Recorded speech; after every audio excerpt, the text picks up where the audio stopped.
और मीठा भी।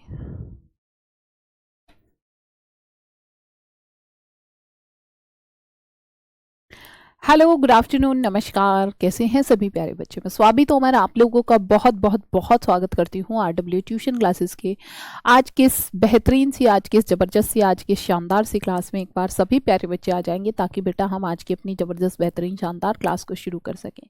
जिसमें आज हम क्या पढ़ने वाले हैं? आज हम पढ़ने वाले हैं बेटा मानव जनन यानी कि ह्यूमन रिप्रोडक्शन, और टॉपिक है आपका क्या प्यारे बच्चे? युग्मक जनन। अभी युग्मक जनन स्टार्ट करेंगे, पर लेकिन उससे पहले आपका एक टॉपिक था क्या, जो था भैया मादा के अंदर कौन सी ग्रंथि होती है। तो बेटा स्तन ग्रंथि यानी कि मेमोरी ग्लैंड्स जो है फीमेल का स्पेशल मतलब मैं कहूँ तो बहुत ही इंपॉर्टेंट ऑर्गन होता है, और इस बार क्वेश्चन भी था आपके बोर्ड एग्जाम्स में। तो प्यारे बच्चे अगर हम लोग बात करते हैं भाई, कल की क्लास में थोड़ा सा नेटवर्क इश्यू था जिसकी वजह से बहुत सारे बच्चों ने बोला कि दीदी समझ में नहीं आया है ना। तो पर कोई बात नहीं, कोई टेंशन वाली बात नहीं है। जो कल टॉपिक मैंने आप लोगों को पढ़ाया था मैं उसको एक और बार रिपीट कर दूंगी ताकि कोई प्रॉब्लम आप लोगों को नहीं हो, है ना। और एक बार सभी प्यारे बच्चे बताएंगे कि आप लोग पढ़ के आए हैं या नहीं पढ़ के आए हैं। ठीक है, जल्दी जल्दी जल्दी जल्दी से बताओ। हेलो बेटा, hello everyone, hello hello hello hello. Ma'am slow पढ़ाइए बेटा। कितना स्लो पढ़ाऊं? हम लोग एक टॉपिक भी कंप्लीट नहीं करते हैं एक दिन में। इससे ज्यादा स्लो क्या होता है? ठीक है, इससे ज्यादा स्लो क्या होता है? ठीक है, देखिए थोड़ा सा तो इतना। पहली बात तो आई थिंक इस टॉपिक पर आप लोगों को नहीं बोलना चाहिए कि मैम स्लो पढ़ाओ, मैम फास्ट पढ़ाओ, क्योंकि ये ना मुझे ऐसा लगता है ये आप लोगों को टीचर के ऊपर छोड़ देना चाहिए, है ना। आप लोगों को जो है पढ़ाई पर ध्यान देना चाहिए। मैं एक ही चीज को कई कई बार रिपीट करती हूँ, है ना, कई कई बार रिपीट करती हूँ, तो उस पर प्लीज ध्यान दिया करिए, है ना। चलिए शुरू करें अब। एक बार फटाफट से सभी प्यारे बच्चे एक बाय वाला हार्ट भेज देंगे।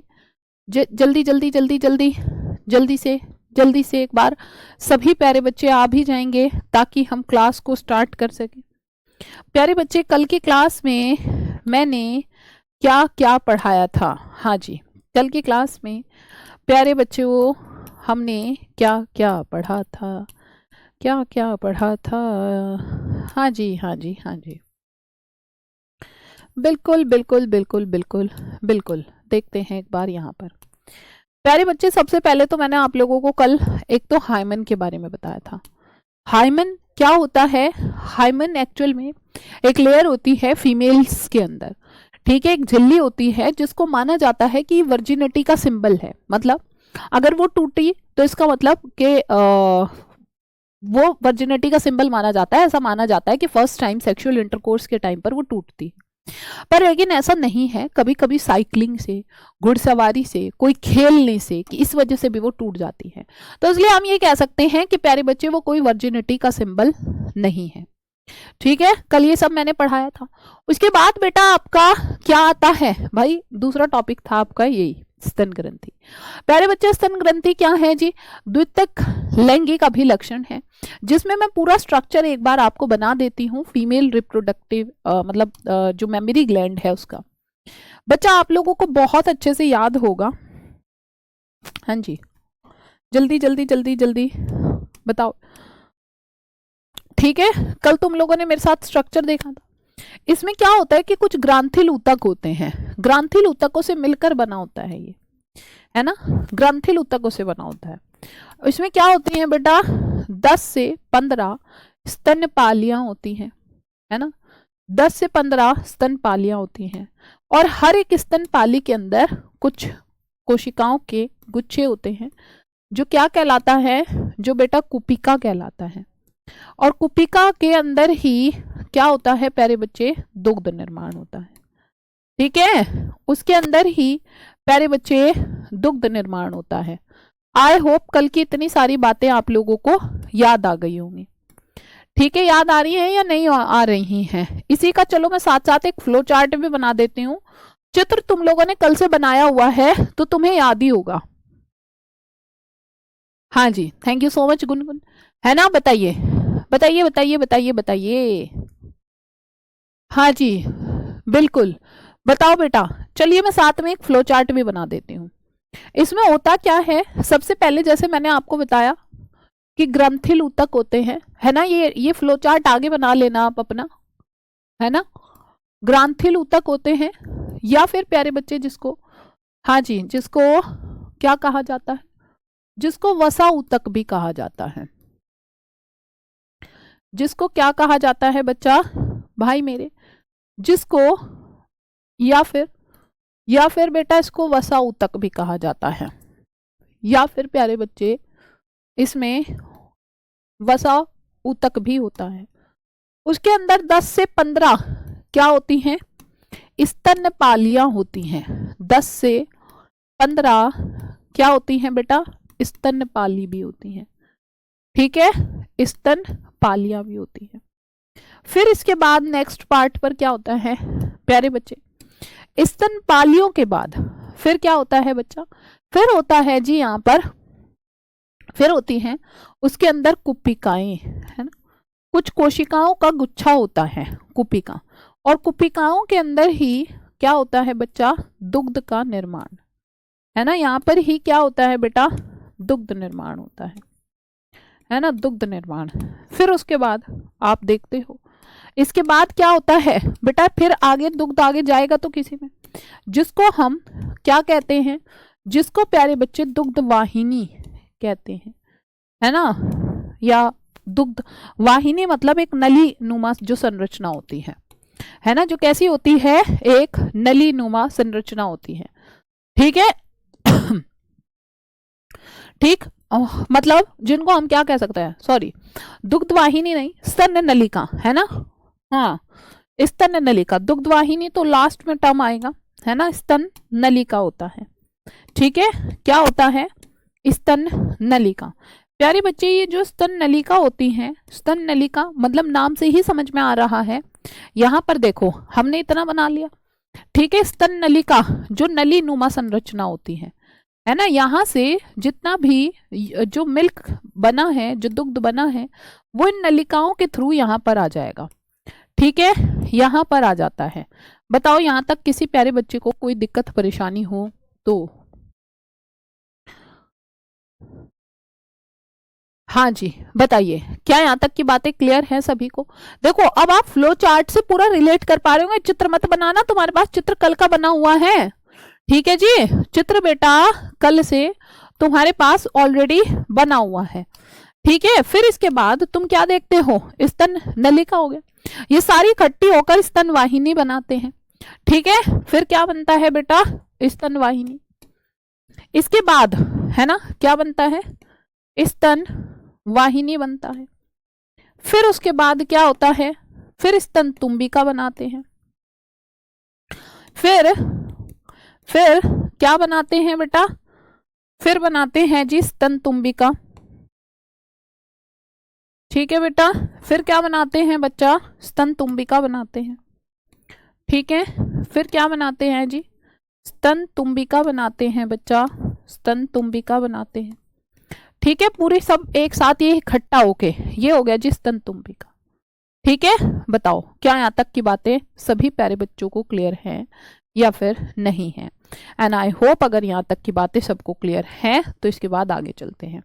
बेटा स्तन तुम्बिका बनाते हैं, फिर उसके बाद भाई तुमने क्या देखा, स्तन वाहिनी, फिर तुम्बिका, फिर तुम्हारा जी स्तन तुम्बिका से एक किस में खुलते हैं भाई, दुग्ध वाहिनी में।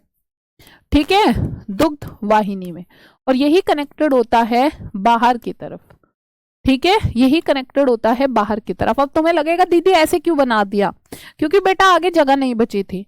ठीक है, फिर यही कनेक्टेड होता है बाहर की तरफ, दुग्ध वाहिनी का निर्माण करता है।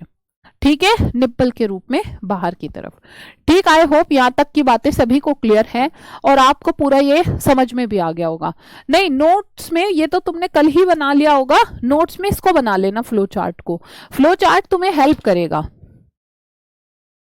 नोट्स में। हाँ, नोट्स में बिल्कुल लिखना है, टाइपिंग वाली चीज भी लिखनी है, क्योंकि टाइपिंग वाली चीजों को मैंने साथ साथ एक्सप्लेन भी किया था, है ना।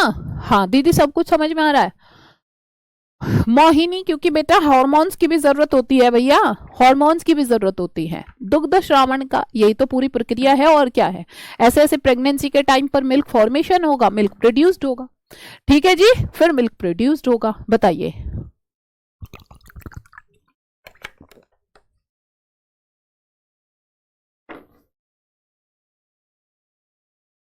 नकुल हिंदी ही यूज करती हूं।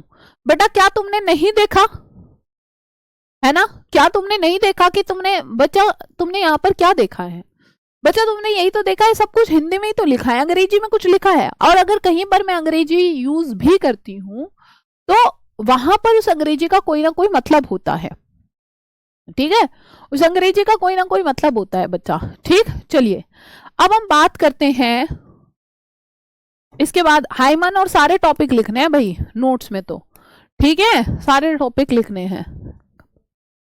हाँ जी बेटा, जल्दी जल्दी जल्दी जल्दी जल्दी से बता दो। आई होप यहां तक की बातें सभी प्यारे बच्चों को क्लियर है। Thank you so much Nancy. इसके बाद आ जाते हैं अपने आज के टॉपिक पर, है ना, ये तुम्हारा सारे पॉइंट्स हो चुके हैं। हमारा आज का टॉपिक है अब युग्मक जनन। चलो चलो चलो चलो, हाँ जी बेटा, अब हमारा आज का टॉपिक स्टार्ट करते हैं। आज का टॉपिक अब हमारा क्या है बेटा, पहले हम पढ़ चुके मेल और फीमेल रिप्रोडक्टिव ऑर्गन, अब हम क्या पढ़ने वाले हैं, युग्मक जनन पढ़ने वाले हैं। बेटा युग्मक जनन क्या होता है बच्चा, युग्मक जनन का मतलब है गैमेटोजेनेसिस, ठीक, इसका मतलब है गैमेटोजेनेसिस। बेटा गैमेटोजेनेसिस का मतलब क्या है प्यारे बच्चे, अगर मैं गैमेटोजेनेसिस की बात करूं तो भाई मेरे गैमेटोजेनेसिस क्या होता है, देखो नाम से ही समझ में आ रहा है। जब आपने शब्दों पर ध्यान देना शुरू कर दिया तो समझ जाओ, युग्मक और जनन, इसमें दो वर्ड्स इन्वॉल्व हैं। पहला वर्ड है जी युग्मक, और बेटा जनन क्या है, जनन है प्यारे बच्चे एक प्रक्रिया। कौन सी प्रक्रिया है प्यारे बच्चे, ये प्रक्रिया होती है भाई निर्माण की, ठीक है, ये प्रक्रिया काहे की होती है बेटा, निर्माण की। चलिए यहां पर देखते हैं, सेम ऐसे ही इंग्लिश में भी दो ही वर्ड है, गैमेटो यानी के गैमेट, और प्यारे बच्चे जेनेसिस का मतलब क्या होता है, जेनेसिस का मतलब होता है वही एक प्रोसेस होता है फॉर्मेशन का, यानी कि निर्माण की प्रक्रिया होती है ना। बताइए बताइए बताइए, क्या यहां तक की बातें आप सभी को क्लियर हैं या फिर नहीं क्लियर है? है ना, बताओ बताओ। आई होप यहां तक की बातें सभी प्यारे बच्चों को क्लियर है। तो क्या कह सकते हैं, है ना, युग्मक निर्माण की प्रक्रिया ही क्या कहलाती है, युग्मक जनन कहलाती है। सिंपल शब्दों में सिंपल डेफिनेशन, युग्मक निर्माण की प्रक्रिया, युग्मक निर्माण की प्रक्रिया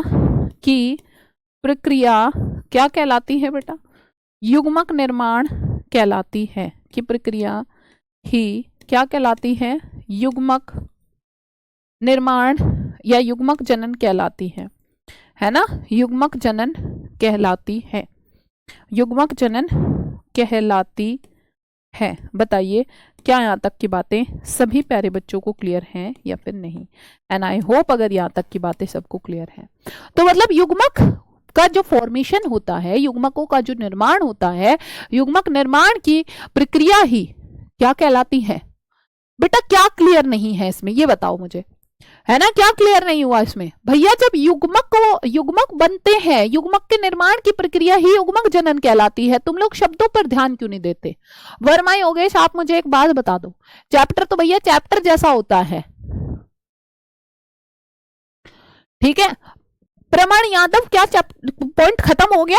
अभी तो ये शुरू भी नहीं हुआ युग्मक जनन, इतना लिखने से मैम नंबर मिल जाएंगे क्या? अभी तो खत्म भी नहीं हुआ बच्चा, है ना, अभी तो शुरू भी नहीं हुआ, तुम खत्म होने की बात कर रहे हो, अभी तो टॉपिक स्टार्ट हुआ है, ठीक। तुम लोग शांति नहीं करते हो बिल्कुल भी भाई। जहां पर मैंने कहा था कि टाइप हुई चीज नहीं लिखनी, वो नहीं लिखनी, क्योंकि जहां मैंने हाथ से लिखा है वहां मना किया होगा। बाकी कल का जो स्तन ग्रंथि वाला था वो लिखना है ना, वो लिखना है तनु। हाँ जी चलिए, अब इसके बाद चलते हैं, जो युग्मक निर्माण या जो युग्मक जनन होता है वो दो प्रकार का होता है, ठीक है प्यारे बच्चे। युग्मक जनन क्या है? युग्मक जनन एक ऐसी प्रक्रिया है जिसमें युग्मकों का निर्माण होता है। युग्मक यानी कि आप अच्छे से समझते हैं, युग्मक का मतलब है बेटा जिसमें स्पर्म बनता है, जिसमें बेटा अंडाणु बनता है, यानी कि युग्मक जनन जो है दो तरह से होता है, ठीक है, युग्मक जनन दो तरह से होता है। दो तरह से कैसे होता है प्यारे बच्चे? एक होता है जी शुक्र जनन, ठीक है, क्या होता है बच्चा? एक होता है जी बेटा शुक्र जनन, ठीक है, क्या होता है प्यारे बच्चे? शुक्र जनन होता है, और शुक्र जनन का मतलब होता है प्यारे बच्चे स्पर्मेटोजेनेसिस, ठीक है, स्पर्मेटोजेनेसिस। और दूसरा क्या होता है बेटा? दूसरा होता है जी अंड जनन, दूसरा होता है प्यारे बच्चे अंड जनन। प्यारे बच्चे अंड जनन का मतलब है oogenesis, oogenesis, ठीक है। वापस फिर से नाम से ही समझ में आ रहा है, शुक्र जनन, शुक्र जनन, दो वर्ड्स इसमें इन्वॉल्व हैं, शुक्र यानी के शुक्राणु और जनन यानी के प्रक्रिया, मतलब शुक्राणु के निर्माण की प्रक्रिया क्या कहलाती है? शुक्र जनन कहलाती है। तो इसमें तो क्या होता है प्यारे बच्चे? शुक्राणु के निर्माण की प्रक्रिया, शुक्राणु के निर्माण की क्या होती है? प्रक्रिया। अच्छा, जो शुक्राणु बनते हैं, है ना, इसमें शुक्राणु यानी कि नर युग्मक बनते हैं, तो कहां पर बनते हैं बेटा? ये बनते हैं जी नर के अंदर, और नर के भी कौन से पार्ट में प्यारे बच्चे? वृषण में बनते हैं, ठीक है जी। कहां पर बनते हैं बेटा? वृषण में बनते हैं, बताइए, है ना। अच्छा, युग्मक जनन क्या होता है? थोड़ा सा जरा एक बात दिमाग से ये सोच लिया करो बेटा, युग्मक जनन जब मैंने शुरुआत के पहले दिन से पढ़ा रही हूँ, डे 1 से पढ़ा रही हूँ कि शुक्राणु का निर्माण, युग्मक जनन क्या हुआ? युग्मकों का निर्माण, युग्मकों का निर्माण यानी कि प्यारे बच्चे ये कहाँ बन रहा है? शुक्राणु वृषण के अंदर, और बेटा अंडाणु कहाँ? एग के अंदर, ठीक है, जल्दी से बताइए। तो यहाँ पर क्या होता है ना? हाँ जी बिल्कुल, थैंक यू सो मच दीक्षा, ठीक है बच्चा, जल्दी जल्दी जल्दी जल्दी से बताओ, इसमें क्या होता है? अंडाणु के निर्माण की प्रक्रिया, है ना। ये क्या होता है बेटा? ये होता है जी बेटा अंडाणु के निर्माण की प्रक्रिया, निर्माण की प्रक्रिया जो किसके अंदर होता है? जो बेटा फीमेल्स में होता है, जो कहां पर होता है बेटा? जो होता है जी मादाओं में, और मादाओं में भी कहां पर होता है बेटा? मादाओं में भी होता है जी अंडाशय के अंदर, ठीक है। मादाओं में भी कहां पर होता है बच्चा? अंडाशय में होता है। बताओ क्या यहां तक की बातें सभी प्यारे बच्चों को क्लियर है या नहीं? अब हम इसमें पहले स्टार्ट करेंगे बेटा शुक्र जनन, है ना। सबसे पहले हम लोग स्टार्ट करेंगे शुक्र जनन, है ना। जैसे मैं हमेशा कहती हूं, आप लोग ना वर्ड्स पर फोकस किया कीजिए। जब आप वर्ड्स पर फोकस करना स्टार्ट कर दोगे तो आपको चीजें रटनी नहीं पड़ेंगी प्यारे बच्चे। स्पर्मेटोजेनेसिस, अच्छा जैसे हमने फ्लावर वाले चैप्टर में पढ़ा माइक्रोस्पोरोजेनेसिस, मेगास्पोरोजेनेसिस, जेनेसिस वर्ड तो कितनी बार आ चुका। जेनेसिस का मतलब हमेशा क्या होता है? निर्माण होता है ना, निर्माण होता है, ठीक है। Thank you so much Sujit. बच्चा जल्दी से एक बात बताओ मुझे, यहां भी तुमने क्या है दीदी नोट्स कहां से बनाए?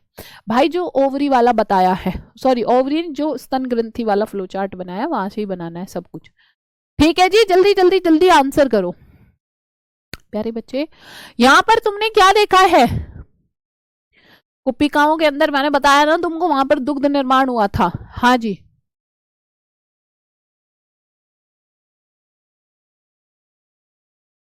है ना,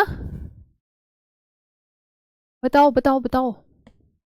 चैप्टर 1 का वन शॉट अभी नहीं आएगा, चैप्टर 1 का वन शॉट बहुत जल्द आएगा, ठीक है, बहुत जल्द आएगा। शुक्र जनन नाम से क्लियर हो रहा है, नाम से क्लियर हो रहा है। शुक्र और जनन दो पार्ट्स में डिवाइडेड है। शुक्र वर्ड से आया शुक्राणु, है ना, शुक्राणु। जनन का मतलब क्या है बेटा? जनन का मतलब है निर्माण की प्रक्रिया, वापस वही निर्माण की प्रक्रिया, है ना, निर्माण की प्रक्रिया। प्यारे बच्चे ये दोबारा से स्पर्मेटोजेनेसिस दो वर्ड से, स्पर्मेटो यानी कि स्पर्म, जेनेसिस का मतलब क्या होता है? जेनेसिस का मतलब होता है बेटा फॉर्मेशन, है ना। जेनेसिस का मतलब क्या होता है बच्चा, फॉर्मेशन होता है। मतलब जब आप देखोगे तो प्यारे बच्चे, शुक्राणु के निर्माण की प्रक्रिया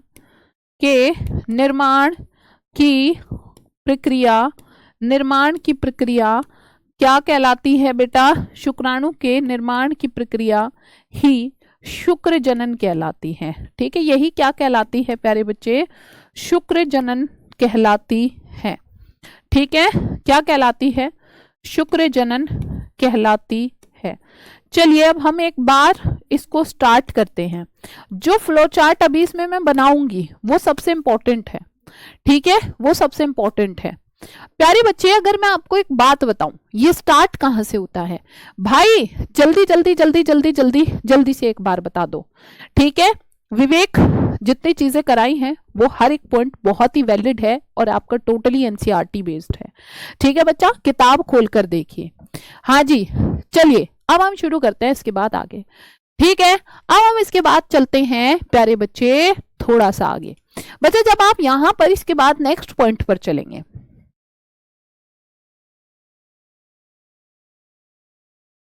हाँ जी, ये इस प्रक्रिया को जब हम स्टार्ट करेंगे, है ना, हाँ जी, जब हम इस प्रक्रिया को स्टार्ट करेंगे तो याद करो शुक्राणु का निर्माण कहाँ होता है, वृषण में होता है।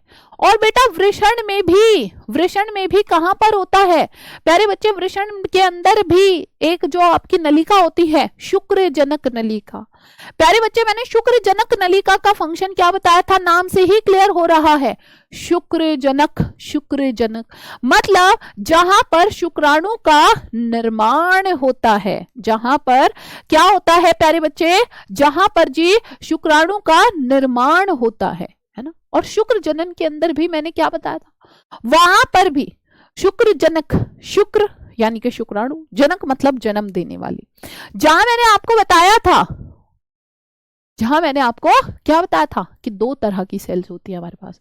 कौन कौन सी याद आया तुम्हें उसमें बेटा, एक तो मैंने तुम्हें कहा था भैया, एक तो मैंने तुम्हें बताया था इधर सर्टोली सेल होती है, याद आ गया ये वाला चित्र। एक होती है नर जन्म कोशिका, और इन्हीं नर जन्म कोशिकाओं से ही शुक्राणु बनता है ना। तो भैया ये प्रक्रिया यहीं से ही स्टार्ट होगी बेटा। अभी तो देखो तुम लोगों ने थियरी पढ़ी है, अभी तुमको सब याद है, तो अभी वन शॉट की जरूरत नहीं है। वन शॉट का मतलब होता है जब तुम थोड़ा सा भूलना स्टार्ट हो गए। अब ये नहीं कि हम तो भूलना ही शुरू कर देंगे, है ना, दीदी तो वन शॉट करवाएगी तो हम पढ़ेंगे नहीं ना। वन शॉट फिर मैं बहुत क्विक रिवीजन करवाऊंगी, तो आपको लगातार पढ़ते रहना है, जब आपको लगे थोड़ा सा भूलने लगे तो तब करवाऊंगी।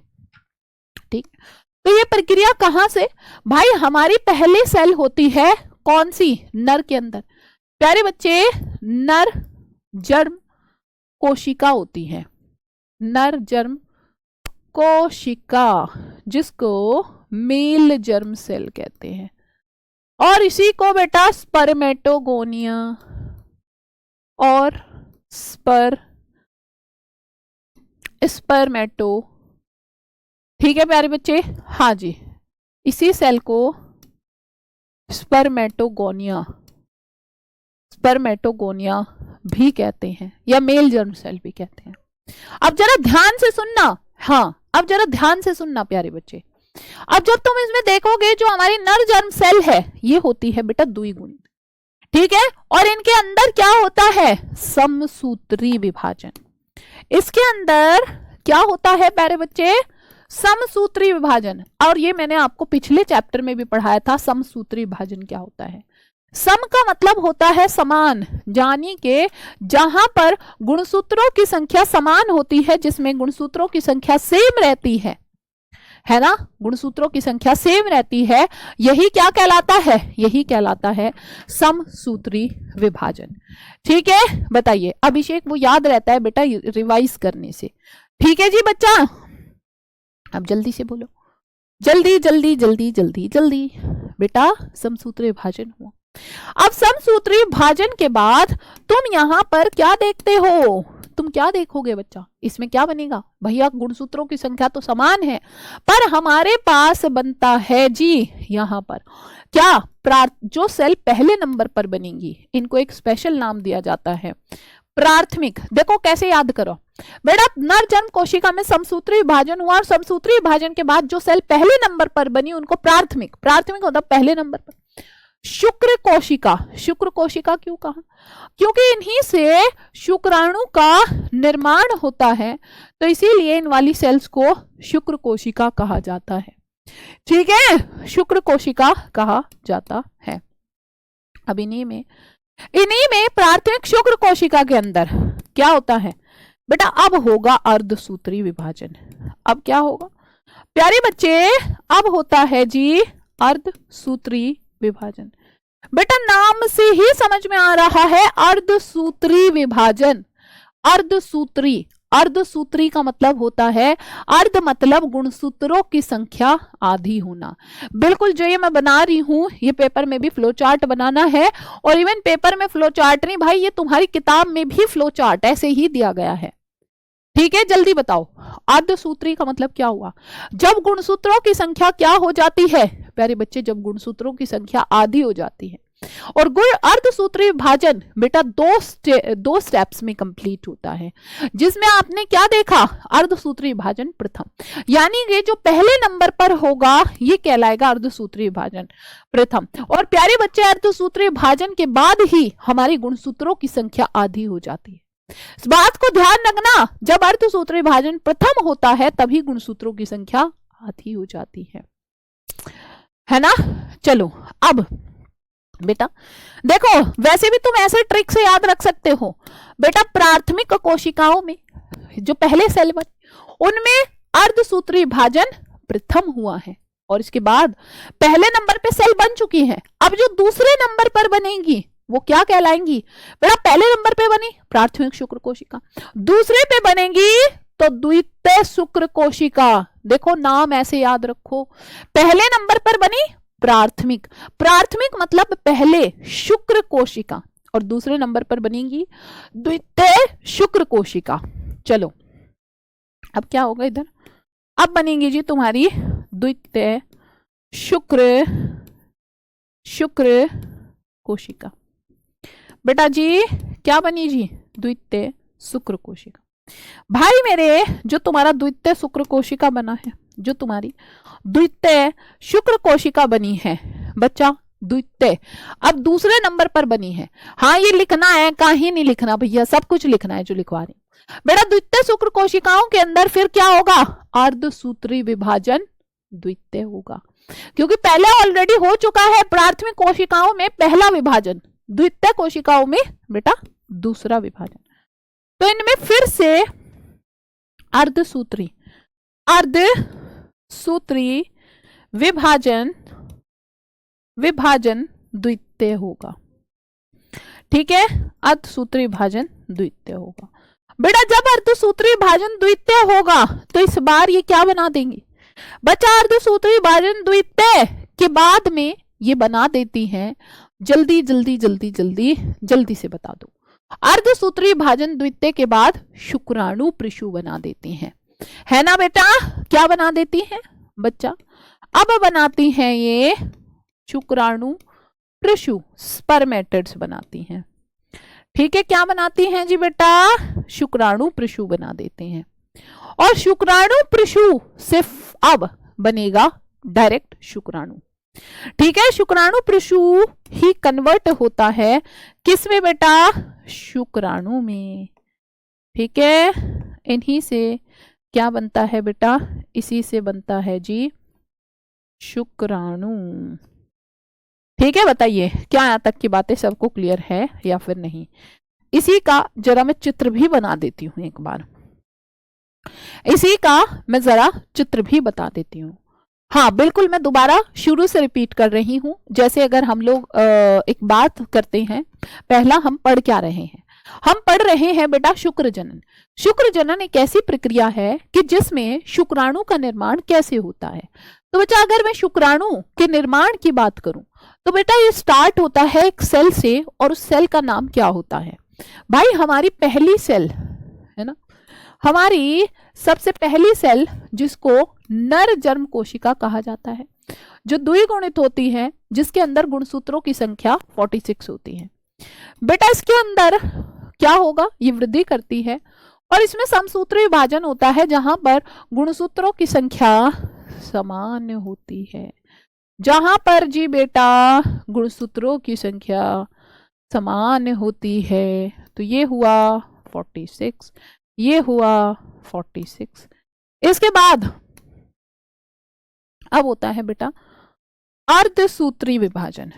अब जब अर्धसूत्री विभाजन होता है, अब इसमें बेटा जब क्या होता है, अर्धसूत्री विभाजन, है ना, जब इसमें क्या होता है अर्धसूत्री विभाजन, तो अर्धसूत्री विभाजन के बाद अब जरा आप मेरी बात को ध्यान से सुनिएगा, जरा मेरी बात को बेटा ध्यान से सुनना है, ठीक है जी। Thank you so much Yashi. हाँ जी बेटा, जल्दी जल्दी जल्दी जल्दी जल्दी से बताओ एक बार फटाफट सभी प्यारे बच्चे। तो ये क्या हुआ है 46 क्रोमोसोम, 46 क्रोमोसोम। अब इसमें अर्धसूत्री विभाजन होता है। अर्धसूत्री विभाजन के बाद क्या बनाता है ये अर्धसूत्री, भावना चित्र बनवा रही हूं। हाँ जी जल्दी जल्दी देखो, जिसमें गुणसूत्रों की संख्या क्या हो जाती है बेटा, है ना। चैप्टर के ज्यादा क्वेश्चन कराना आप बहुत अच्छी हो। अच्छा जी निशा, है ना भाई, सब लिखना है जो मैं लिखवा रही हूं ना, वो तुमको सब लिखना है, कुछ भी ऐसा नहीं करना कि तुमको अपनी तरफ से छोड़ देना है, ठीक है, तुमको कोई नहीं छोड़ना। अर्धसूत्री विभाजन के बाद ही गुणसूत्रों की संख्या हो जाती है बेटा आधी। तो यहां पर कितना हो जाएगा 23, यहां पर भी 23। चलो अब क्या होगा बच्चा, अब जब आप यहां पर देखोगे फिर से डिवीजन होगा, है ना, फिर से डिवीजन होगा। चलो हाँ जी, फिर से डिवीजन होगा, अर्धसूत्री विभाजन द्वितीय पर। लेकिन अब तो हो चुका है ना, एक ही बार तो गुणसूत्रों की संख्या आधी होगी, बार बार थोड़ी होगी। अब हमारे पास क्या बनेंगे बेटा, अब हमारे पास बनी है भैया स्पर्मेटिड्स, ठीक है, शुक्राणु प्रशु, शुक्राणु प्रशु। प्यारे बच्चे अब हमारे पास शुक्राणु प्रशु तो बन चुके हैं, हमें क्या करना है, हाँ जी भाई, हमारे पास शुक्राणु प्रशु यानी कि जो गोल स्ट्रक्चर है ये शुक्राणु प्रशु है। हमें इनमें क्या करना है, इनका अभी स्ट्रक्चर नहीं आया है ना, जल्दी जल्दी जल्दी, इनमें बेटा एक्चुअल में स्पर्म का स्ट्रक्चर नहीं आया है, ये भी गोल कोशिकाएं हैं, नॉर्मल कोशिकाओं जैसी दिख रही हैं, है ना, नॉर्मल कोशिकाओं जैसी दिख रही हैं, ठीक है जी। तो बेटा अब ये क्या होता है, thank you so much Sumaiya, हाँ जी, अब इनका परफेक्ट शेप आता है ना, अब इनका प्यारे बच्चे क्या आता है जी, परफेक्ट शेप आता है, अब इनका परफेक्ट शेप आता है, ठीक है, जिनमें गुणसूत्रों की संख्या वही क्या होगी आपको पता ही है, इनमें गुणसूत्रों की संख्या आधी होती है ना, और यहाँ पर गुणसूत्रों की संख्या कितनी आएगी बेटा 23, बेटा कितनी आएगी जी 23। अच्छा अब जरा आपने एक चीज देखें, यहाँ पर कुछ ऑब्जर्व किया, ठीक है, कुछ बातें जो मैं आप लोगों को बताऊंगी। प्यारे बच्चे आपको ध्यान ये देना है कि बेटा जब याद होगा मैंने फ्लावर्स के केस में पढ़ाया था, जब मैंने माइक्रोस्पोरोजेनेसिस पढ़ाया था, है ना, जब मैंने माइक्रोस्पोरोजेनेसिस पढ़ाया था, तो माइक्रोस्पोरोजेनेसिस में मैंने आपको उस टाइम क्या बताया था प्यारे बच्चे, माइक्रोस्पोरोजेनेसिस में मैंने कहा था हमारे पास एक सेल से कितने 4 माइक्रोस्पोर्स बनते थे, 4 लघु बीजाणु बनते थे, है ना, 4 लघु बीजाणु बनते थे। अब यहां पर क्या है बेटा, यहां भी आप जब देखोगे तो हमारे पास एक प्राथमिक कोशिका से 4 शुक्राणु बनते हैं और चारों ही फंक्शनल होते हैं। देखो ये मेल और फीमेल के केस में डिफरेंस है ना, ये मेल और फीमेल के केस में प्यारे बच्चे डिफरेंस है। सेम ऐसा ही भाई वहां भी था, सेम ऐसा ही प्यारे बच्चे वहां पर भी था। वहां पर क्या था भाई, वहां भी तुमने देखा था, वहां पर क्या होता है भैया, जल्दी जल्दी जल्दी जल्दी जल्दी से आंसर करो प्यारे बच्चे, वहां भी क्या था जी बेटा तुम्हारे पास, वहां भी हमारे पास 4 मेल फंक्शनल गैमेट बनते थे, यहां भी हमारे पास 4 फंक्शनल गैमेट बनते हैं। लेकिन अंड जनन के केस में ऐसा नहीं होता, न फ्लावर में न हमारे अंदर, वहां सारे फंक्शनल नहीं होते, उसमें एक ही फंक्शनल होता है। हाँ ये क्या है जी बेटा, ये है शुक्राणु प्रशु, ये है बेटा शुक्राणु प्रशु। ठीक है, ये क्या है, शुक्राणु प्रशु है, स्पर्मेटिड्स कहलाता है। ठीक है बच्चा, स्पर्मेटिड्स कहलाता है। बच्चा जब ये परफेक्ट शेप ले लेता है तो इन्हीं से स्पर्म बन जाता है ना, इन्हीं से क्या बन जाता है, इन्हीं से बेटा शुक्राणु बन जाता है, इन्हीं से क्या बन जाता है बच्चा, शुक्राणु बन जाता है। और वो भी कैसे, अगुणित बन जाते हैं। भाई फटाफट फटाफट देखो, ऊपर वाली सेल का नाम क्या था, सबसे पहले वाली का, पहले वाली का नाम था जी नर जर्म कोशिका, नर जर्म कोशिका। इसमें आप गुणसूत्रों की संख्या देखकर ही अंदाजा लगा ले रहे होंगे कि बेटा यहाँ पर समसूत्र विभाजन था। समसूत्र विभाजन के बाद हमारे पास पहले नंबर पर जो सेल बनी, इनका नाम हुआ जी प्राथमिक शुक्र कोशिका, है ना, प्राथमिक शुक्र कोशिका। इन्हीं में अर्धसूत्री विभाजन होता है। अर्धसूत्री विभाजन के बाद क्या बना देते हैं, जो दूसरे नंबर पर सेल बनी, उनका नाम हुआ जी बेटा द्वितीय शुक्र कोशिका। ठीक है, ये क्या बनी बेटा, ये बनी जी द्वितीय शुक्र कोशिका। और फिर उसके बाद इनसे हमारे पास क्या बना, फिर बने बेटा स्पर्मेटिड्स, और फिर फाइनली शुक्राणु। अच्छा जी, अब यहां पर दो टर्म है। दो टर्म कौन कौन सी हैं बच्चा, अभी बुक पर काम चल रहा है, अभी बुक जो है डिलीवर नहीं होगी, है ना, जल्दी जल्दी जल्दी जल्दी जल्दी। शुक्राणु सेल क्या होती है बेटा, मेल गैमेट शुक्राणु ही है भाई। मेल के अंदर पोलर बॉडी नहीं बनती है, मेल के अंदर पोलर बॉडी नहीं बनती, फीमेल में बनती है। ठीक है, कुछ भी तुक्के मत मारो कि बस हम तुक्के मारने हैं। अच्छा जी बेटा, दो टर्म होती हैं इसमें। एक टर्म है प्यारे बच्चे, एक टर्म है बेटा स्पर्मेटोजेनेसिस, स्पर्मेटोजेनेसिस। ठीक है, स्पर्मेटोजेनेसिस, जिसको शुक्र जनन कहते हैं। ठीक है, जिसको प्यारे बच्चे क्या कहा जाता है, जिसको शुक्र जनन कहते हैं। और एक टर्म होती है प्यारे बच्चे स्पर्मियोजेनेसिस, एक टर्म होती है स्पर्मियोजेनेसिस। बेटा दोनों में क्या अंतर है, ये कहलाती है शुक्राणु जनन।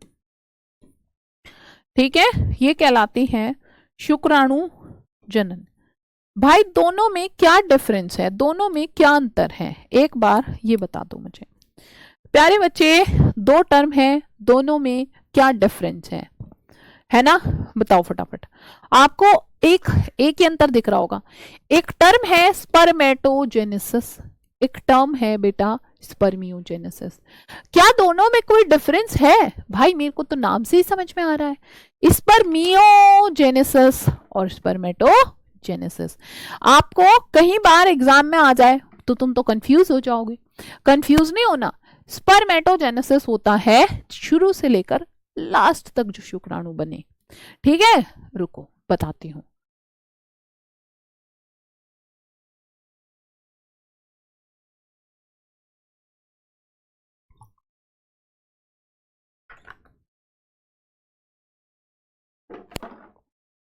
बेटा एक टर्म है तुम्हारी स्पर्मेटोजेनेसिस। स्पर्मेटोजेनेसिस क्या होता है भाई, जब ऊपर से लेकर और नीचे तक की पूरी प्रक्रिया, ठीक है, यहां से लेकर यहां तक, ये पूरी प्रक्रिया स्पर्मेटोजेनेसिस कहलाती है। मतलब जब शुक्राणु का निर्माण हो रहा है नर जर्म कोशिका से, ठीक है, नर जर्म कोशिका से जब शुक्राणु का निर्माण हो रहा है। और दूसरी प्रक्रिया है बच्चा स्पर्मियोजेनेसिस। भाई स्पर्मियोजेनेसिस क्या होता है, जब शुक्राणु प्रशु है, शुक्राणु प्रशु एक्चुअल में गोल है ना, हैप्लोइड तो बन गई, 4 अगुणित कोशिकाएं, पर इनकी कोई परफेक्ट शेप नहीं है, इनकी कोई परफेक्ट शेप नहीं है। तो प्यारे बच्चे इन्हीं को जो परफेक्ट शेप होती है ना, बताइए प्यारे बच्चे, यहां पर जो शुक्राणु प्रशु है, जब शुक्राणु प्रशु एक्चुअल में किस में कन्वर्ट हो जाती है, शुक्राणु में कन्वर्ट हो जाती है, ये टर्म कहलाती है स्पर्मियोजेनेसिस। क्या आप अब थोड़ा सा समझ पाए या नहीं समझ पाए, जल्दी बताओ। ठीक है, एक और बार समझते हैं। ठीक है, चलिए एक और बार समझते हैं। भाई मैंने बताई दो टर्म। एक टर्म है प्यारे बच्चे स्पर्मेटोजेनेसिस। स्पर्मेटोजेनेसिस बेटा जब नर जर्म कोशिका से नर जर्म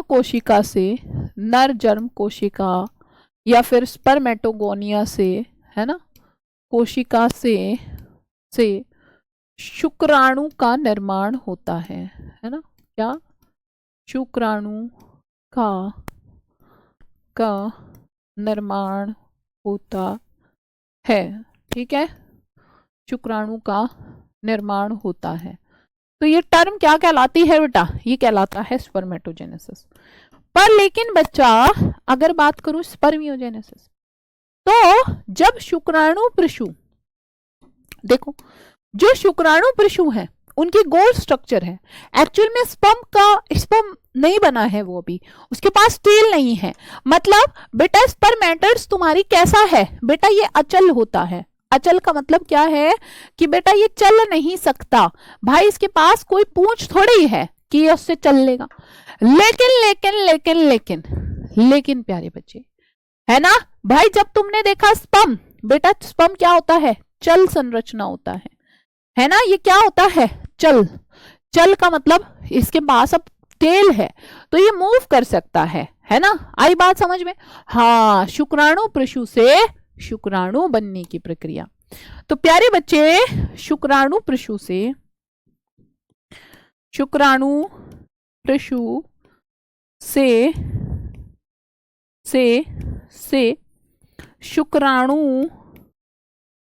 शुक्राणु के, हाँ जी क्या है बेटा? शुक्राणु के निर्माण की क्या हो रहा है यहाँ पर? शुक्राणु के निर्माण की प्रक्रिया। बताओ क्या यहाँ तक की बातें समझ में आई हैं या फिर नहीं समझ में आई हैं? ठीक है, की प्रक्रिया। बच्चा तुमको आई होप यहाँ तक की बातें क्लियर होगी। ठीक है, यहाँ तक की बातें तुम सभी को क्लियर होंगी। बताइए बेटा क्लियर है? अब आ गया समझ में? बिल्कुल, अब तो आना ही था।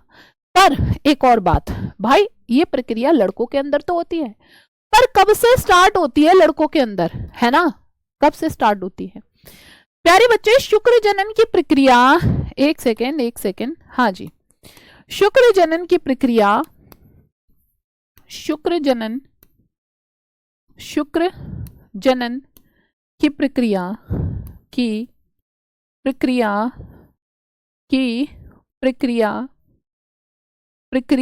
कब से स्टार्ट होती है बेटा? की प्रक्रिया प्यारे बच्चे प्यूबरिटी क्या होता है प्यारे बच्चे? प्यूबरिटी का मतलब होता है ये वाली एज जिसमें आप लोग हैं अभी, किशोर अवस्था से स्टार्ट होता है। मतलब जो 12-13 वर्ष की आयु होती है उस टाइम से शुरू होता है। अच्छा मैं आपको एक और अंतर बता देती हूँ यहाँ पर, अंडजनन की प्रक्रिया किशोर अवस्था से शुरू नहीं होती। ये अंतर है मेल और फीमेल्स के अंदर। ठीक है, तुम कहोगे दीदी ये कौन सा अंतर है? भाई ये अंतर है, फीमेल्स के अंदर ये प्रक्रिया शुरू हो जाती है उस बच्ची के जन्म से भी पहले। मतलब उस बच्ची के जन्म से पहले कैसे? ठीक है प्यारे बच्चे, उस बच्ची के जन्म से पहले यानी कि जब वो अपनी मां के गर्भ में होती है एक्चुअल में, है ना, जब कहा वो अपनी मां के गर्भ के अंदर होती है ना, अपनी मां के पेट के अंदर होती है, उनके फीमेल्स के अंदर तभी वो प्रक्रिया स्टार्ट हो जाती है। लेकिन लड़कों के अंदर कब से? 12-13 वर्ष की आयु। अच्छा लड़कों में 12-13 वर्ष की आयु से क्यों शुरू हुआ? क्योंकि प्यारे बच्चे वहां पर हॉर्मोन्स आने स्टार्ट होते हैं, है ना। शुक्राणु प्रशु वो अचल कोशिकाएं होती हैं बेटा, जो अभी बताया है, जो दिखाया है, अगुणित कोशिकाएं। ठीक है, जल्दी बताओ।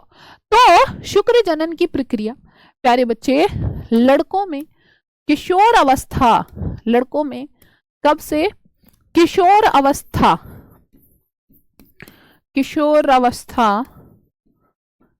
अवस्था मतलब, हाँ जी बेटा 12-13 वर्ष की आयु से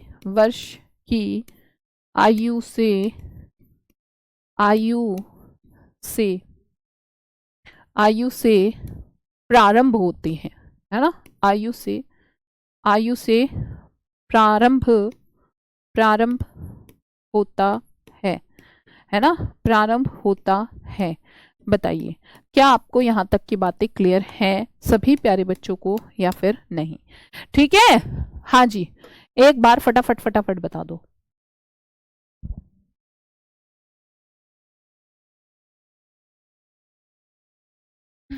हाँ जी बेटा, हाँ जी बताओ फटाफट से, क्या यहाँ तक की बातें सभी को क्लियर है या नहीं? आई होप यहाँ तक की बातें सबको क्लियर होंगी। ठीक, चलो एक बार और देख लेते हैं मैंने अभी अभी आपको क्या बताया है। फटाफट से मैं एक बार रिवाइज करवा देती हूँ ताकि किसी भी प्यारे बच्चे को कोई कंफ्यूजन ना हो। प्यारे बच्चे, हमने पढ़ा युग्मक जनन, जो एक्चुअल में दो पार्ट्स में डिवाइड होता है, एक होता है अंडजनन और एक होता है क्या आपका शुक्र जनन। शुक्र जनन यानी कि शुक्राणु के निर्माण की प्रक्रिया, अंड जनन यानी कि अंडाणु के निर्माण की प्रक्रिया। अंडाणु के निर्माण की प्रक्रिया स्टार्ट होती है लड़कों के अंदर 12-13 वर्ष की आयु से, जब उनके पास हार्मोन आना स्टार्ट हो जाता है। जहां पर यह प्रक्रिया स्टार्ट होती है एक नर जन्म कोशिका जिसको स्पर्मेटोगोनिया कहा जाता है। ठीक है बेटा, कहां से? स्पर्मेटोगोनिया से। बच्चा स्पर्मेटोगोनिया में होता क्या है? हाँ जी भाई, जल्दी जल्दी जल्दी जल्दी, समसूत्री विभाजन होता है। समसूत्री विभाजन के बाद क्या बनाते हैं? जो सेल पहले नंबर पर बनती है वो कहलाती हैं तुम्हारी प्राथमिक शुक्र कोशिकाएं। और प्यारे बच्चे जो तुम्हारी बनती हैं प्यारे बच्चे कहां पर? हाँ जी, एक होती है इसमें प्राथमिक शुक्र कोशिका, जो पहले नंबर पर बनेंगी वो प्राथमिक शुक्र कोशिकाएं कहलाएंगी। फिर उन्हीं के अंदर क्या होता है बेटा? उन्हीं के अंदर होता है जी अर्धसूत्री विभाजन। अर्धसूत्री विभाजन के बाद ये बनाती हैं फिर अगुणित कोशिकाएं बनती हैं। दूसरे नंबर पर जो सेल बनती हैं वो द्वितीय शुक्र कोशिकाएं कहलाती हैं। ठीक है, क्या कहलाती हैं बच्चा? द्वितीय शुक्र कोशिका कहलाती है। बताइए, आई होप यहां तक की बातें सभी प्यारे बच्चों को क्लियर हैं। अगर यहां तक की बातें सभी को क्लियर हैं तो फिर आगे देखते हैं प्यारे बच्चे। अब क्या होगा भाई मेरे? अब जब तुम देखोगे तो अब इसके बाद क्या बनता है बेटा? इसके बाद नेक्स्ट बनता है आपका अर्धसूत्री विभाजन द्वितीय, फिर से होता है, जिसके बाद हमारा क्या बनता है बेटा? फिर से शुक्राणु प्रशु बनता है ना बच्चा? फिर से क्या बनता है जी प्यारे बच्चे? शुक्राणु प्रशु बनता है। ठीक है, शुक्राणु प्रशु बनता है। चलिए चलिए चलिए, अब जो ये शुक्राणु प्रशु बना है, अब बेटा जो शुक्राणु प्रशु बनी है, हाँ जी भाई, अब बेटा जो शुक्राणु प्रशु बना है, शुक्राणु प्रशु एक्चुअल में कन्वर्ट हो जाता है किसमें बच्चा? शुक्राणु प्रशु कन्वर्ट होके शुक्राणु बनाता है। बस यही प्रक्रिया है जो बार बार तुम्हारी चलती रहती है। बताइए क्या यहाँ तक की बातें सभी प्यारे बच्चों को क्लियर है या फिर नहीं क्लियर है? एंड आई होप अगर यहाँ तक की बातें सबको क्लियर है तो फिर हम थोड़ा सा, बस थोड़ा सा क्या, इसके आगे कल अंडजनन को स्टार्ट करेंगे, है ना? इसके आगे कल अंडजनन को स्टार्ट करेंगे। बताइए क्या अब क्लियर है या नहीं? हाँ जी, अगर इतना क्लियर है तो सभी प्यारे बच्चों को एक तो जो आज पढ़ाया है वो पढ़ के आना है। ठीक है, जो आज कराया है बेटा उसको सबको पढ़ के आना है। ठीक है, चलिए। समसूत्री विभाजन जहां पर गुणसूत्रों की संख्या समान होती है, अर्धसूत्री विभाजन जहां पर गुणसूत्रों की संख्या आधी हो जाती है। ठीक है बेटा, तब तक के लिए जो है बाय बाय एवरीवन। ठीक है, चलिए।